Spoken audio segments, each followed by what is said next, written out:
déjà TV 2 ton là va non filmer mi la pomme chi be na nya pomme mère be ni ne ni la na be konta lo do kaba ele so nya jumo jogbo ele so nya jumo jogbo roba ese udana di do lo mu le panchi ne mi zam le roba me ya ne mi dum le roba me nya so dare mame di do nu me ija mi so dare do me so dare go droit na ya so ala ba konta me ya mo ko le polo mo ji ta lo polo ma ga do mo lo na kon ga do mo akon na mo ji e do na gonta me na ba gonta le tu kaba ale don pour merio son ko ha gonta mo ne si ja si pele le ni o ble mi du ku o si la ja kaka tout fenêtre an do ho mo ne mi.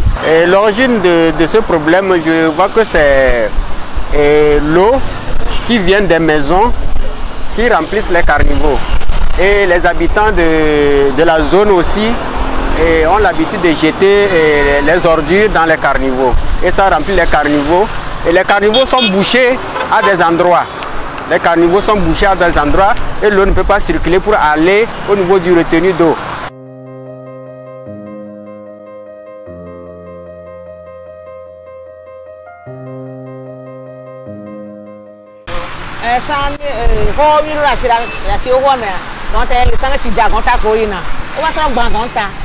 Bo wa tro ya ya o nígbà sara won na jija kwa nígbà tí dura se fi o le fi ele na jija si bana kaka tu na fi aka dura hoya mu fi azavali san nígbà na re gomu ne tu na fi aka ina ko mo ni gbo kaka joko mo yo cha o ne ka dokita po wa o ma ti dun o ado on to ba ja gba switch ne do dun akwa o ba gbon re jone ayi wa to agonta dodo e wa to agonta be dia kwa neja ngba e fa na fi e fo aka o so si jaja so ga kwa mo fe na e sila no ko fi e ka no fi euro la jo la ni jona sila no ala si wala no ko fi ka ti baba anya ayi na ga kwa mo ni ka fi e si ala ba mi agonta ma to wa o le o hu si de o hu si le po si de so de so kaka amo kaka no amo so shi so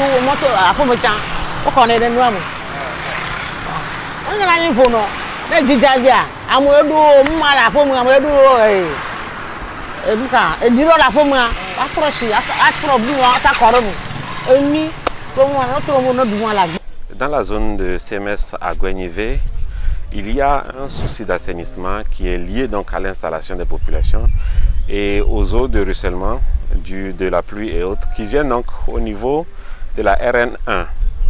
Avec l'action de la construction de la route, il a été prévu un caniveau et ce caniveau débouchait donc sur d'autres petits caniveaux qui devaient drainer les eaux dans un bassin appelé bassin de Rumbi. Mais l'action des hommes a fait que ce caniveau ne fonctionne pas bien et aujourd'hui on observe très bien qu'il est sous-dimensionné. Il y a des travaux qui ont été initiés et donc par ANASAP pour essayer de donner une solution aux eaux qui stagnent au niveau du CMS à Gouagnivé. Et donc les travaux ont consisté d'abord à faire un caniveau et à faire donc un radier submersible qui débouche donc dans le bassin de Rumbi. Cette solution devrait permettre de résoudre partiellement le problème d'assainissement dans la zone, en attendant que des réflexions plus profondes puissent apporter une solution définitive au problème d'assainissement dans ce secteur d'Agoué. Ce problème d'assainissement concerne un vaste territoire qui va donc des zones de la BB, de la brasserie du Bénin, jusqu'au contournement au niveau d'Adjouba, avec donc un ouvrage, selon les études provisoires, qui devrait déboucher vers la vallée du Zion, donc en traversant donc le grand contournement pour aller donc dans la vallée du Zion. Voilà un peu les projets et les solutions qu'il y a sur la table. Mais aujourd'hui, ce qui a été fait par ANASAP, que nous profitons pour saluer ici, c'est donc ce bassin submersible et ce radier submersible avec donc un caniveau qui débouche donc dans le bassin de Rumbi. Nous observons, et je profite ici pour saluer tous les riverains qui étaient installés sur la route qui abrite aujourd'hui ce radier submersible et qui ont accepté de quitter, de libérer cette emprise-là. Je salue leur sens du civisme. Je voudrais les inciter à faire plus parce que comme vous observez un peu, nous voyons que beaucoup de sachets s'entassent dedans et cela empêche l'eau de circuler. Nous invitons toute cette population-là à plus, à faire mieux. Ils ont déjà fait plus, ils ont déjà fait assez. Shilaja, no ha gontame, shilagba lo kongo agba kola gontame, le kola dira gontaru doli. No dira gontaru aka ido agbo ne shiaja jerika magba shena mereko. Ela ba yi ka do am direct. Te o so fo tuna mo benare. Wa dommage a mole. Fike douale akle do abogodo no la keke douale dia o zero. Omlo ndekpo canton blibo ndo tan shilaja kala do canton ba fomu. Ado canton a fomu ka gaze ku no kweton agban la fomu ne. Imi gbe ka mi gba yan ko la no ba dira maro.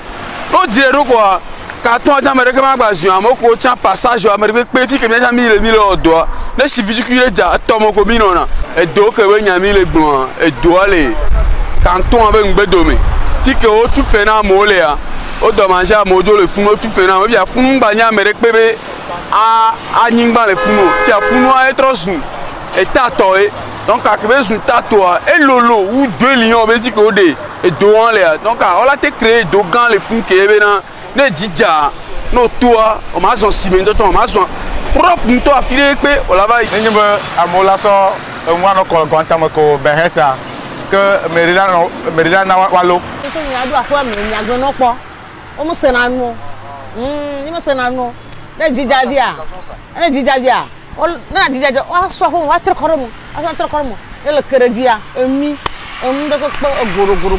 Avant que la mairie n'intervienne, il faudrait que la population elle-même soit sensibilisée pour éviter de jeter les ordures dans les carnivaux ou bien du sable, de n'importe quoi dans les carnivaux.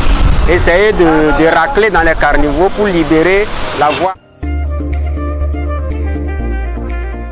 Tous ceux qui sont riverains du CMS, et quand vous voyez dans les caniveaux qui sont autour du CMS, nous voyons bien que c'est beaucoup plus de détritus de sacs plastiques, des déchets de l'activité de l'homme qu'on observe dans les caniveaux et qui bouchent les caniveaux. J'appelle tout le monde à plus de civisme pour que nous puissions maintenir nos lieux propres pour la santé de toutes nos populations. Nous sensibilisons tout le monde à cela pour que tout le monde participe, que chacun participe à sa façon à la salubrité dans notre commune. Nous invitons tout le monde à adhérer à cette dynamique d'ensemble. Mais ceux qui ne veulent pas adhérer, nous allons, dans un second temps, comme les dispositions le permettent, arriver à la sanction pour dissuader les gens de continuer par salir les environs et tout ça. Il y a des sanctions qui sont prévues dans la loi. Par exemple, ceux qui jettent les ordures sur la route, il y a des sanctions prévues dans la loi qui sont des pénalités, des amendes que les gens peuvent supporter. Il y a aussi des dispositifs au niveau de la mairie, nous pouvons les pénaliser. La NASAP aussi a un dispositif pour pouvoir pénaliser tous ceux qui salissent les endroits. Retenons que c'est des solutions qui sont à la portée de tous, la salubrité. Maintenant, les gros travaux initiés par le gouvernement doivent être également maintenus dans un état de propriété. Si ces travaux-là sont réalisés, déjà ce qui est réalisé, et que nous continuons par boucher les caniveaux, nous n'avons pas trouvé de solution et ces investissements-là n'auront servi à rien. Que chacun participe à sa façon pour que les fonds publics qui sont mis dans l'exécution de ces travaux-là profitent à tout le monde.